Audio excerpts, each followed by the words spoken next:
You know, I despair for the human race sometimes. I look at news sites and everywhere I see, it's all just bad news.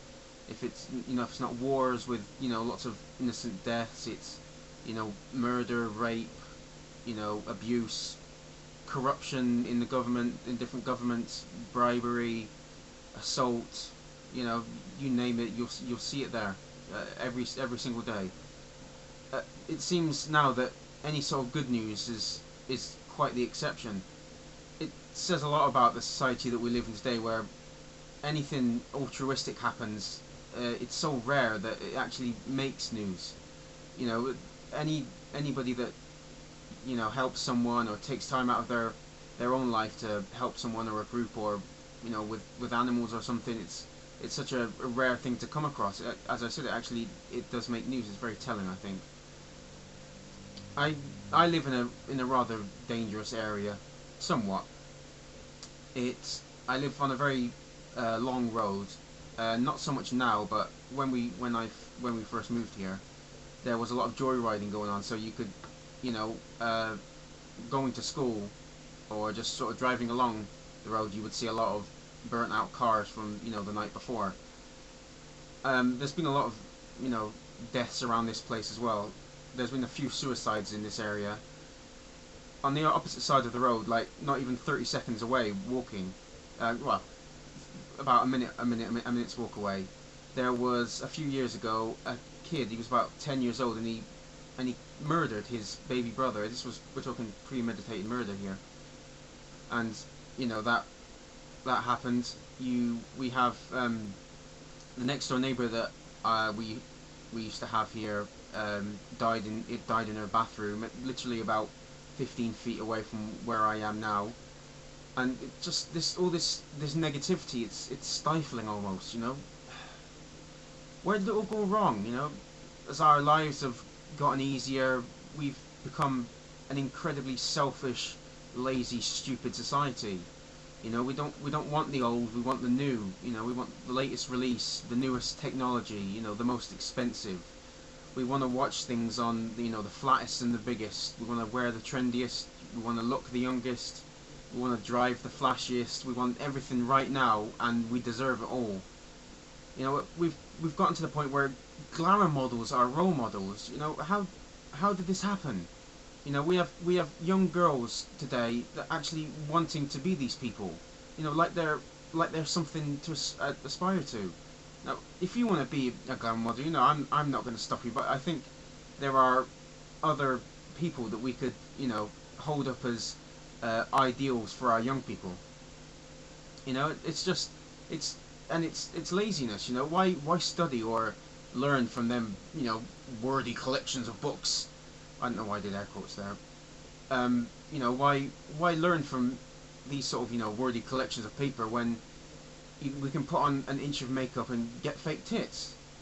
Why learn about a subject that we may be interested in, or go to university or something where we can get a lot of attention and money a lot easier by falling drunk out of the new in nightclub and flashing our underwear.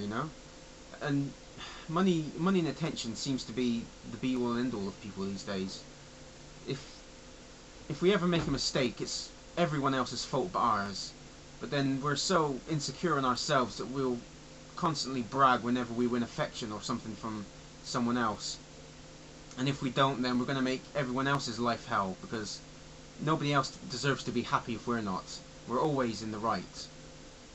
I know people on Facebook, well, I say no, they're friends from 10, 15 years ago.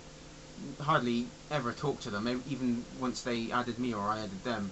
And all they talk about is, some of them, it's just about football, or it's about drinking, going out the night before. Isn't there anything else that they're occupied with? Of course they can't be bothered with that, not when Big Brother's on. And some of them can't even type properly, and they're the same age as me, and they're in their mid-20s. School wasn't that long ago. You can't have lost, the spelling skills that that you carry on with you throughout your life. How could you, are you that busy that you need to miss out half the words, half the letters of the words that you're trying to say. And some of these people have kids. It's disgraceful. You know, if aliens came here, I came to this earth, I wouldn't know what to say to them. How could I defend us as a species? You know, of course there have been some absolute geniuses that the human race has produced. I'm, you know, talking scientists, philosophers, musicians. You know, Descartes, Strauss, you know, Mozart, Beethoven, Raphael, you know, Leonardo da Vinci, who, you know, I probably consider the greatest human being who's ever lived. And these people they were so far ahead of their time. But even all these people combined, I don't think there's enough good stuff there to outweigh all the bad stuff. There's just too much negativity in the world to offset. You know, we're going way down in the bad pile. You know, and of course there are human beings that have made beautiful things. If you know, paintings like, you know, or the Michelangelo painted the Sistine Chapel, or beautiful pieces of music, architecture.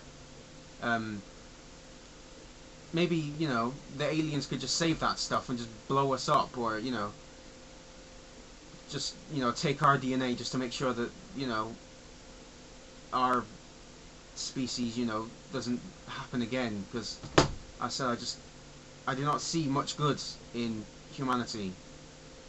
You know, I'm close to losing my hope in the human race.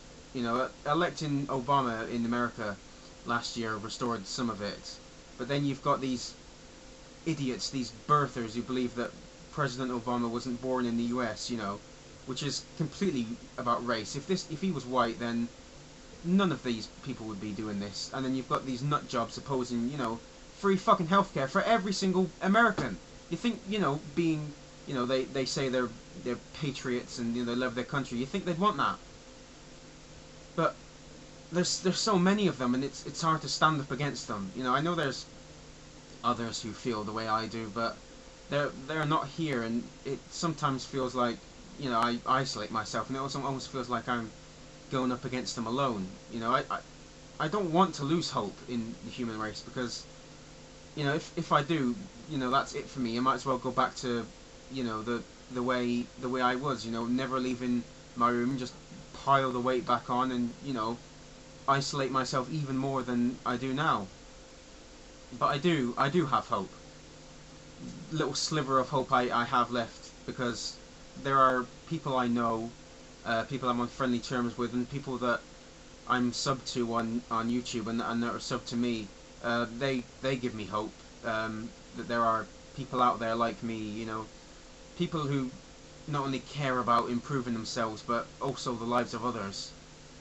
People who see the world needs changing, and they try to change it in whatever way they can. You know, even a little bit, you know, would help. If that's, you know, if, you know, even, you know, just a little change is better than no change, when some things, you know, some of the negative things are concerned.